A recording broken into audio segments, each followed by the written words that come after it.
Inilah permulaan Injil Kristus.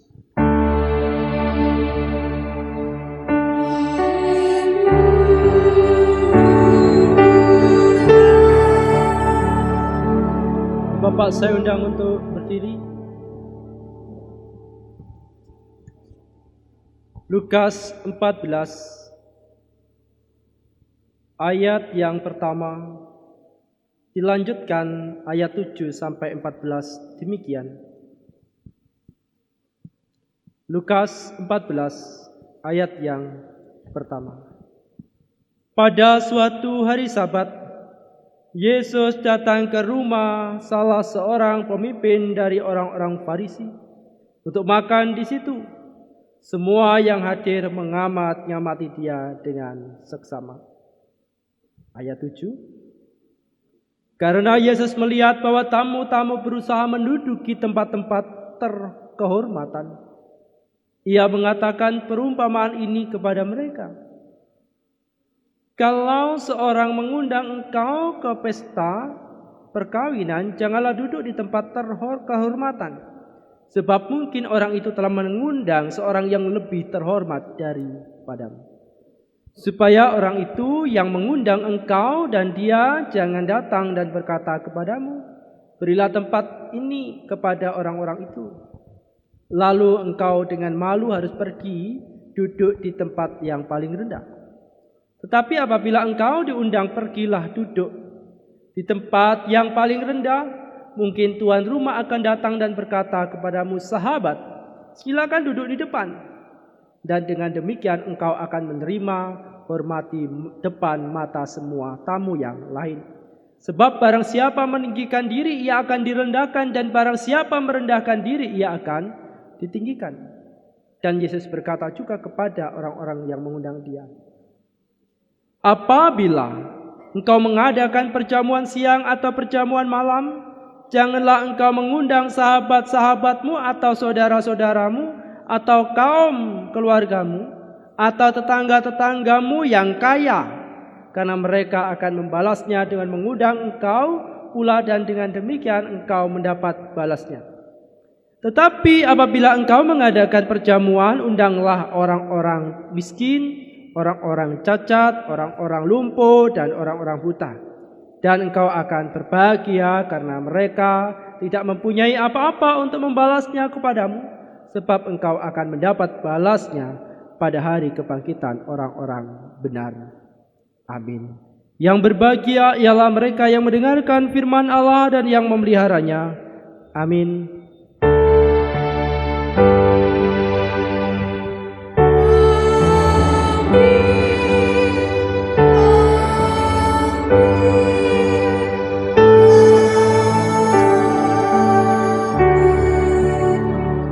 Umat silakan duduk kembali.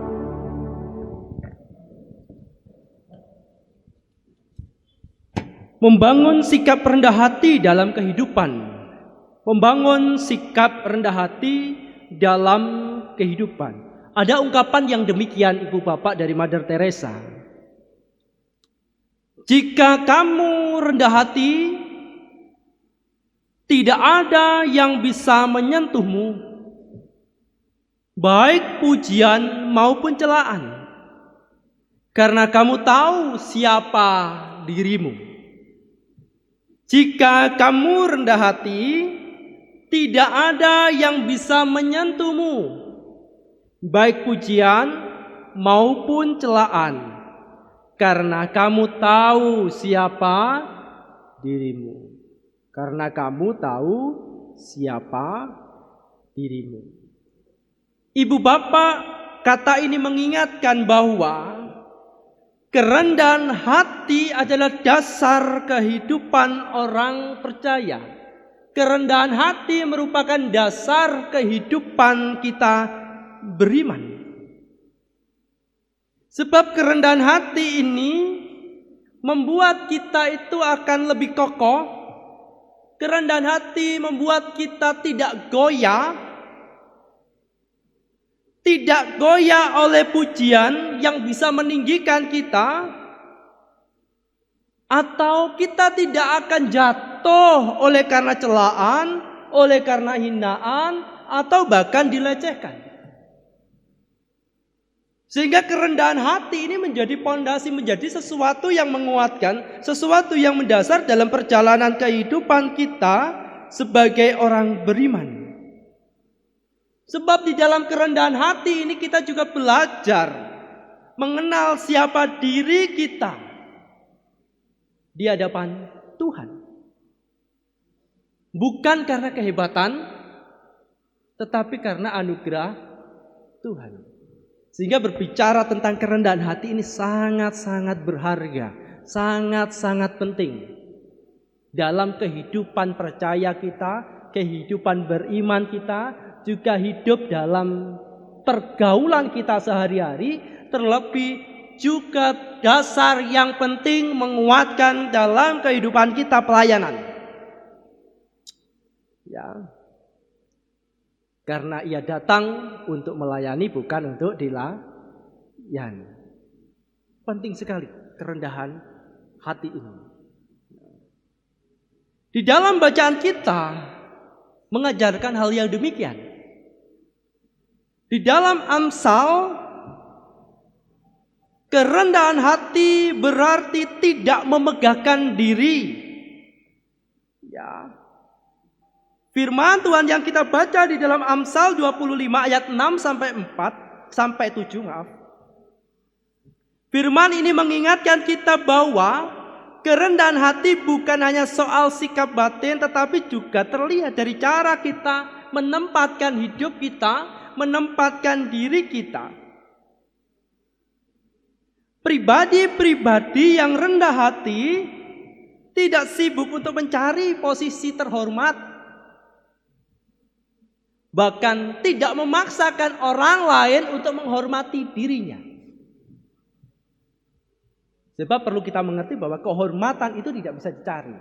Siapa yang bisa mencari kehormatan? Tidak bisa. Tapi kehormatan itu datang kepada siapapun yang layak mendapatkan kehormatan. Bahkan dari orang-orang terdekat kita. Orang tua itu sesungguhnya tidak bisa memaksa anaknya untuk menghormati dirinya. Karena ini alami, Bapak Ibu. Ya, alami, tidak bisa dipaksa. Kehormatan itu datang alami di dalam kehidupan. Sehingga ada kalanya terkadang ketika kita menuntut kehormatan, dihormati oleh anak-anak kita, justru sebaliknya ada kalanya. Justru yang didapatkan adalah perlawanan, pemberontakan.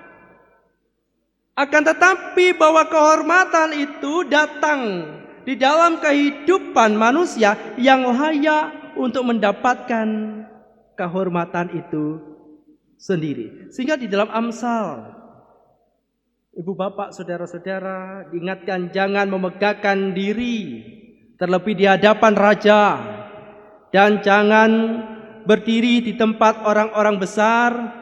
Karena lebih baik ia berkata kepadamu, naiklah kemari, daripada engkau diturunkan ke bawah di hadapan orang mulia. Ini mengingatkan kita semua bahwa rendah hati itu tidak memegahkan diri. Tetapi bersama-sama ibu bapak, di dalam kehidupan kita saat hari ini ada kalanya sebaliknya.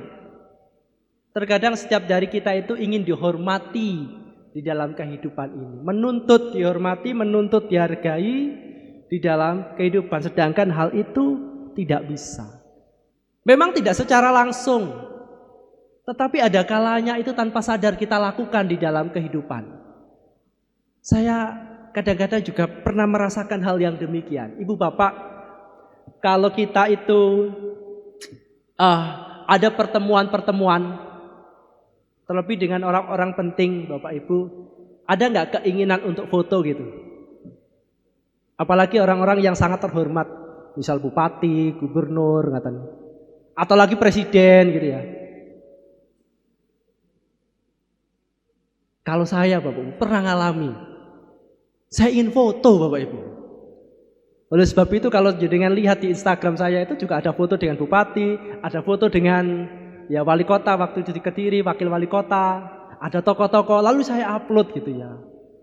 Tanpa sadar ibu bapak, iya ya, ada kalanya memang dari segi kemanusiaan, manusia ingin mencari namanya atau membesarkan namanya sendiri dengan dekat orang-orang yang ternama. Dan ini juga dilakukan oleh para murid-murid Gusti Yesus Kristus. Tuhan, nanti siapa yang duduk sebelah kanan dan sebelah kirimu? Karena apa? Kita sadar bahwa harapannya lah duduk dengan orang terhormat, nanti juga melu-melu terhormat. Ini yang diingatkan di dalam Amsal pada saat hari ini. Dan pada dasarnya diingatkan juga, jangan demikian. Justru bisa saja nanti kamu mendapatkan malu ketika ada orang yang lebih penting, justru kamu diturunkan. Ini sebuah peringatan atau diingatkan di dalam perjalanan kehidupan kita. Ibu bapak, saudara-saudara yang terkasih, kadang-kadang tapi kita salah paham ya di dalam ibadah soal merendahkan diri atau soal datang ke rumah pesta. Kalau orang GKJW kadang-kadang apakah karena ngugemi ini ya? Kalau ibadah itu mesti duduknya di belakang dulu kata yang penuh. Supaya nanti dipersilakan maju ke depan ini kan. Kalau saya coba silakan maju ke depan, kersane apa mboten gini iki? Bapak-bapak, tolong yang di belakang maju ke depan. Jenengan tamu kehormatan loh. Karena semuanya adalah terhormat di mata Tuhan, berharga di dalam Tuhan. Kalau di gereja ini sama semuanya. Siapapun yang datang sama, setara di dalam kehidupan kita. Ya. Ketika duduk di depan bukan berarti ini lebih baik daripada yang duduk di belakang. Karena ketika tujuan kita ke gereja dengan tujuan pribadi yang dikritik oleh Gusti Yesus Kristus itu beda. Kalau mereka bertujuan mencari kehormatan supaya dipandang, tetapi ketika kita beribadah, ketika bersekutu, justru kita menundukkan diri kita di dalam Tuhan sehingga setara, Bapak Ibu. Apalagi yang di depan, justru yang di depan ini pelayan-pelayan yang melayani. Yang datangnya harus lebih awal daripada warga jemaat. Kenapa? Nyalami panjenengan wau. Nggih sampun disalami nggih wau. Sudah melayani. Ya. Ibu bapak, saudara-saudara yang terkasih di dalam Tuhan, dalam bacaan kita berbicara rendah hati, kita belajar di dalam keteladanan Gusti Yesus Kristus. Barang siapa meninggikan diri, ia akan direndahkan, dan barang siapa merendahkan diri, ia akan ditinggikan. Bahkan ketika ini menerapkannya juga keliru, juga bisa jadi kita malah menyombongkan diri dibalik merendahkan diri. Aku tak merendahkan diri saja supaya ditinggikan. Wah, ini balik sombong mana gitu ya. Merendahkan diri diangkat. Akan tetapi berbicara tentang kerendahan hati, merendahkan diri ini alami. Sebagaimana yang dialami Gusti Yesus Kristus. Ketika di tengah kemuliaannya ia hadir dalam kehidupan kita dalam rupa sebagai manusia, sebagai hamba taat sampai mati. Ia memberikan keteladanan tentang merendahkan diri.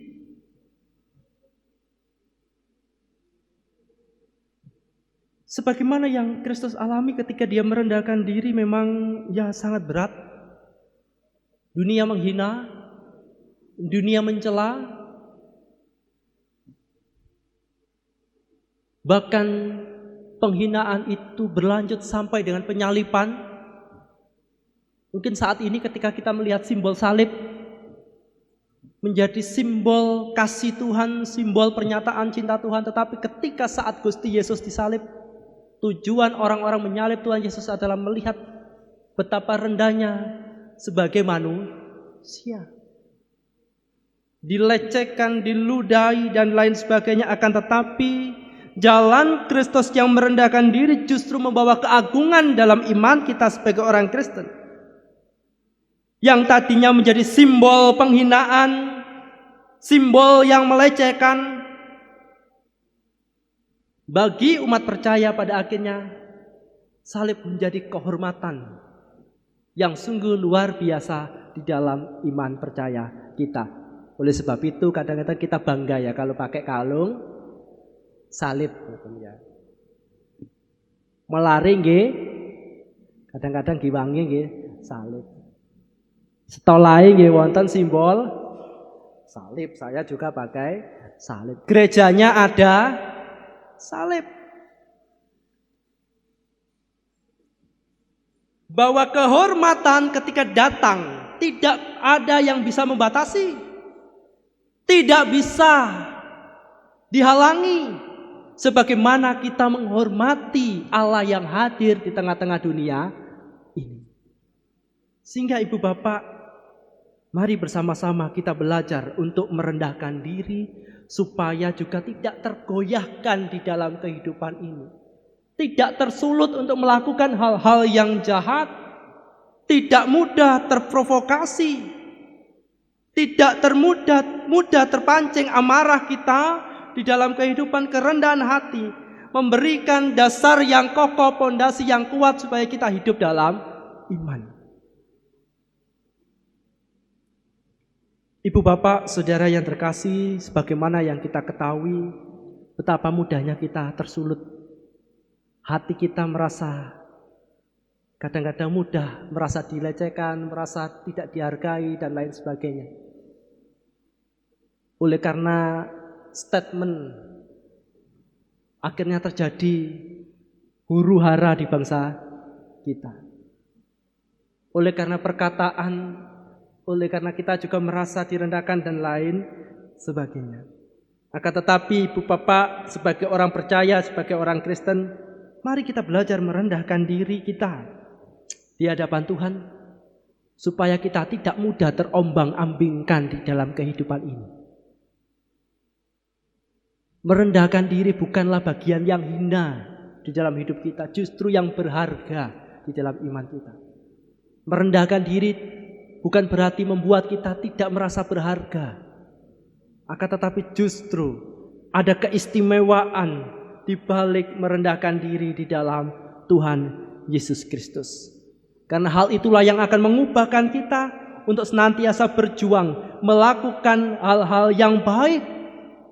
Karena di dalam kerendahan hati itu, untuk merendahkan diri satu dengan yang lain, ada ketulusan, ada keikhlasan untuk memberikan kasih, memberikan cinta, meskipun tidak terbalas. Seperti yang dikatakan Tuhan Yesus Kristus, jika engkau mengadakan pesta, ya jangan undang yang mungkin kamu berharap dibalas, tetapi berikanlah, undanglah, bersukacitalah jika itu pesta mereka yang dirasa justru tidak bisa membalas, yang artinya dasarilah dengan ketulusan. Ketika engkau memberikan sesuatu, ya berikanlah sebagai orang merdeka yang bebas, tanpa harus berpikir bahwa apa yang kita berikan akan kembali kepada kita.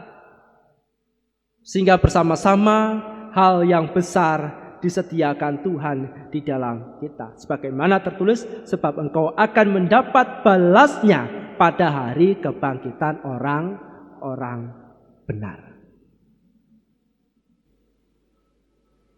Ibu bapak, saudara yang terkasih, sebagaimana yang diungkapkan oleh Mother Teresa, jika engkau rendah hati, tidak ada yang bisa menyentuhmu, baik pujian maupun celaan, karena kamu tahu siapa dirimu. Jadilah kuat, merendahkan diri dalam kehidupan pribadi, keluarga, dan bermasyarakat. Haleluya. Amin. Saat duduk bagi kita semua.